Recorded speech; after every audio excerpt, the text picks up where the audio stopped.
En la roca desnuda de Patmos, aislado del bullicio ensordecedor del mundo, lejos de los palacios imperiales y las ciudades embriagadas de poder, Juan se encontraba en profunda contemplación. Allí, en esa isla olvidada donde solo el mar embravecido y el viento tenían voz, estaba el último testigo de la generación que caminó con el Verbo encarnado. Confinado y silenciado, pero jamás olvidado por el cielo. Porque, paradójicamente, en los rincones más desolados y olvidados, Dios escoge revelar sus más profundas verdades. Era el día del Señor, un día que se abrió con la sencillez rutinaria de cada amanecer, pero que, inesperadamente, se dividió en dos por una intervención celestial. Una voz resonante y poderosa, como el estruendo simultáneo de 1000 trompetas, envolvió a Juan. No era una voz que intimidara, sino que preparaba, una voz que alineaba el espíritu humano con las frecuencias eternas de la revelación divina. Porque lo que Juan estaba por contemplar trascendía cualquier historia conocida, era el despliegue del propósito eterno, la historia desde la perspectiva misma del trono celestial. Y entonces, el cielo se abrió frente a él. No se abrió como quien abre una puerta ordinaria, sino como una herida brillante y radiante en el tejido mismo de la realidad conocida. Y allí, Juan pudo contemplar la majestad del Padre, pero sus ojos fueron inmediatamente atraídos al centro mismo del cosmos. Allí, de pie, se encontraba el Cordero. Sí, un Cordero que aún llevaba las marcas frescas del sacrificio, pero que irradiaba una autoridad capaz de estremecer los cimientos mismos del universo. En su mano sostenía un rollo, sellado no con la fragilidad de la cera terrenal, sino con 7 sellos cargados de destino, guardando misterios que envolvían el fin de los tiempos. Un rollo cuyo contenido había sido silenciado por los poderes terrenales, deseosos de mantenerlo oculto y domesticado. En ese instante, una pregunta llenó el vasto silencio celestial: ¿quién es digno de romper estos sellos? ¿Quién posee la autoridad de desatar el fin de todas las cosas?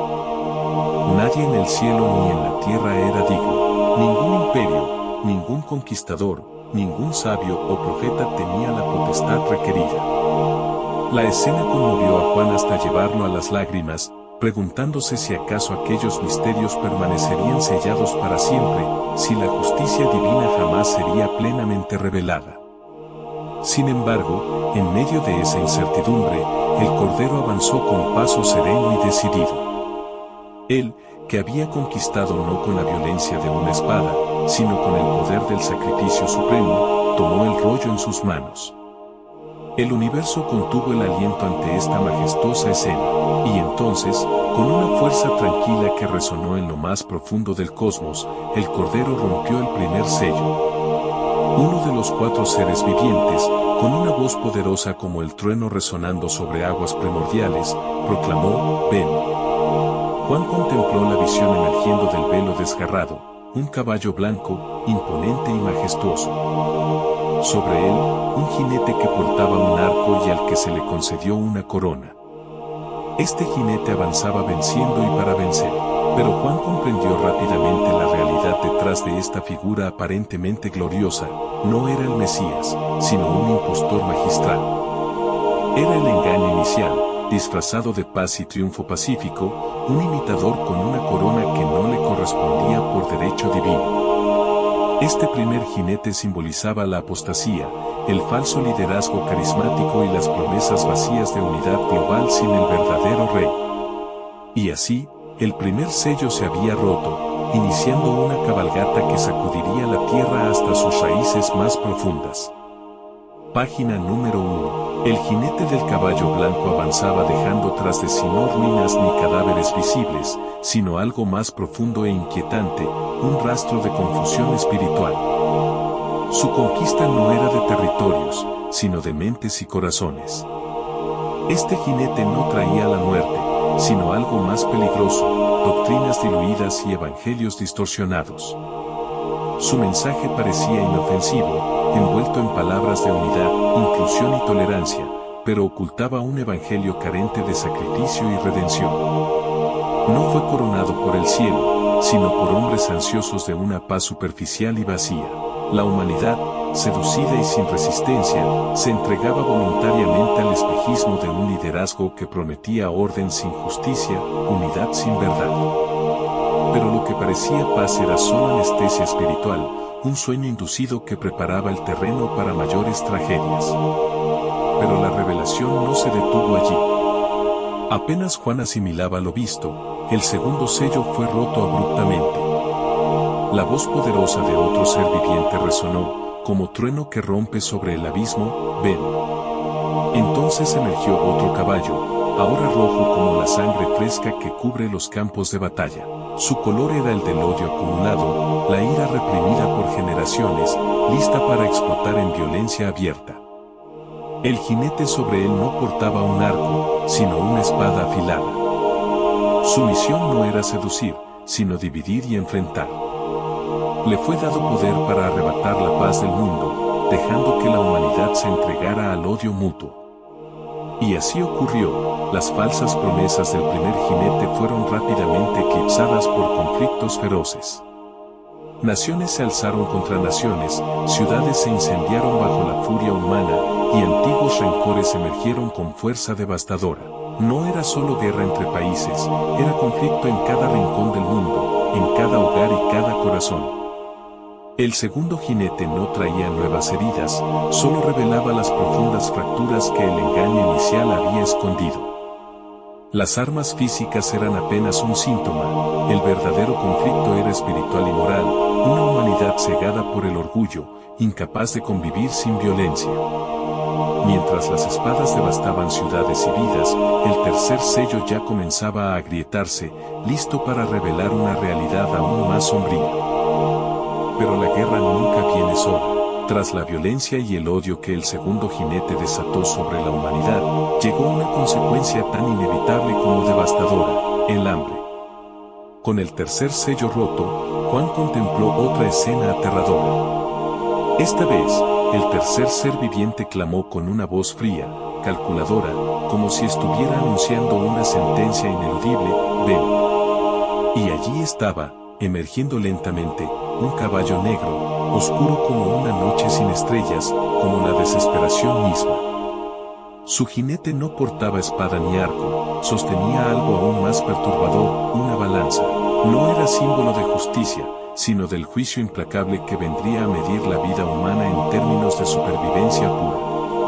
Una voz desde los cielos reveló el significado aterrador de la balanza, un denario por una medida de trigo, 3 medidas de cebada por un denario. Era la voz de la escasez, determinando el precio exorbitante del sustento básico. Un salario completo por un solo día de pan, suficiente apenas para mantener viva a una persona. La mayoría enfrentaría el hambre devastadora, mientras una minoría privilegiada conservaría sus lujos intactos. La desigualdad era brutal, cruelmente evidente. Mientras unos pocos disfrutaban de aceite y vino en abundancia, la gran mayoría enfrentaba una escasez que devoraba lentamente su humanidad. La guerra había destruido campos y rutas comerciales, ahora, el hambre se extendía, inexorable y despiadada. Juan observó escenas desgarradoras, filas interminables de personas con ojos hundidos y desesperados, madres enfrentando la terrible decisión de cómo alimentar a sus hijos con casi nada, seres humanos reducidos a sombras que vagaban en busca de sustento mínimo. La humanidad estaba al borde del colapso total, atrapada en un sistema que valoraba el lujo por encima de la vida humana. El tercer jinete, silencioso y letal, avanzaba imperturbable, dejando atrás un paisaje desolador de necesidad y desesperanza. Mientras el mundo luchaba por sobrevivir a este nuevo horror, Juan sabía que lo peor aún estaba por venir. Entonces, con una quietud casi insoportable, se rompió el cuarto sello. No hubo estruendo esta vez, sino un suspiro seco, como si el mismo cielo dudara antes de permitir que lo que estaba destinado a salir emergiera plenamente. El cuarto ser viviente habló nuevamente con una voz que parecía provenir del mismo sepulcro, ven. Hubo un instante de silencio absoluto, una pausa tan profunda que la creación misma parecía contener el aliento. Y luego, con una lentitud escalofriante, apareció un caballo cuyo color no era claro ni definido, era pálido, enfermizo, con un matiz verdoso que recordaba a la descomposición y la enfermedad. Sobre él, un jinete con un nombre que resonaba con un horror ancestral, la muerte. Y tras ella, como una sombra inseparable, venía el Hades, dispuesto a devorar y retener las almas de aquellos cuyo destino estaba sellado. Se les otorgó poder sobre una cuarta parte de la tierra. Una proporción escalofriante y clara, destinada a sucumbir ante el último y más devastador de los juicios. Este poder se manifestaba no solo en la muerte por guerra, hambre y enfermedad, sino también por medio de las fieras salvajes, ahora desatadas por el caos y la desesperación reinantes. Juan contemplaba con horror cómo la humanidad era golpeada en todos los frentes imaginables. No se trataba simplemente de la desaparición física de las personas, sino del desmoronamiento completo de la sociedad y el orden natural. Ciudades silenciosas, calles vacías, y un mundo donde la vida parecía haberse retirado completamente. La peste se extendía implacable, devorando ciudades y pueblos enteros, mientras que los animales salvajes invadían espacios urbanos, guiados por el instinto y la necesidad de supervivencia. La humanidad, ya agotada por el engaño, la guerra y el hambre, ahora enfrentaba la descomposición final.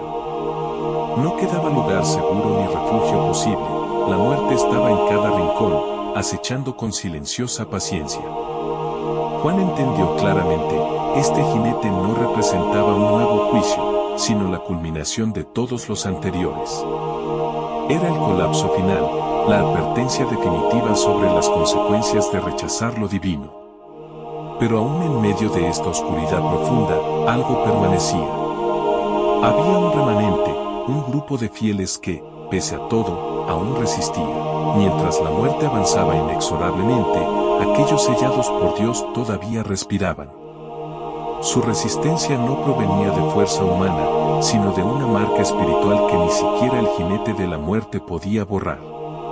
Y justo cuando la devastación parecía total, cuando la tierra y la humanidad misma se hallaban al borde del abismo más profundo, Juan presenció algo extraordinario. El cielo no había olvidado a aquellos que permanecían fieles. En medio del caos y la desesperanza, una escena diferente se desplegó ante sus ojos.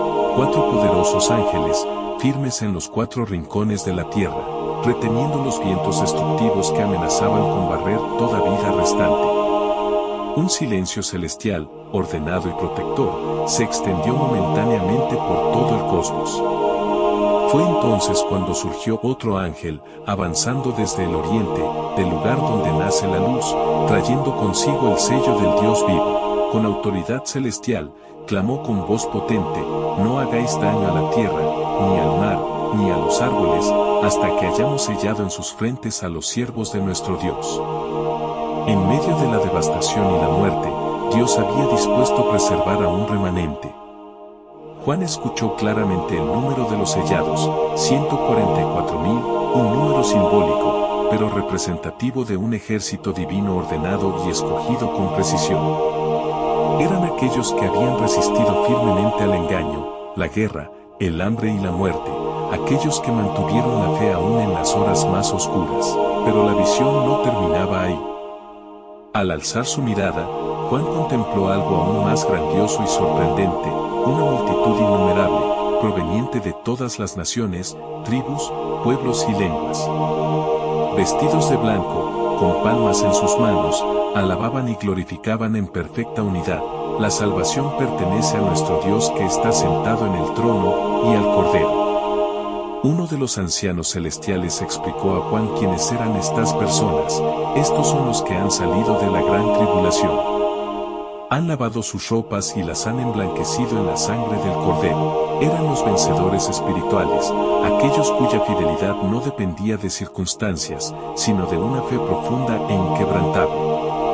Y una promesa divina se escuchó resonando con claridad y dulzura en medio de la visión: ya no tendrán hambre, ni sed. El sol no caerá más sobre ellos, ni calor alguno. Porque el Cordero que está en medio del trono los pastoreará, y Dios enjugará toda lágrima de sus ojos. Juan comprendió entonces que estos sellados no eran inmunes a las dificultades terrenales, pero sí estaban protegidos espiritualmente, destinados a una gloria eterna que ningún juicio terrenal podría arrebatarles. A pesar de la visión celestial llena de promesas y esperanza, la humanidad reaccionó con una dureza aún más profunda.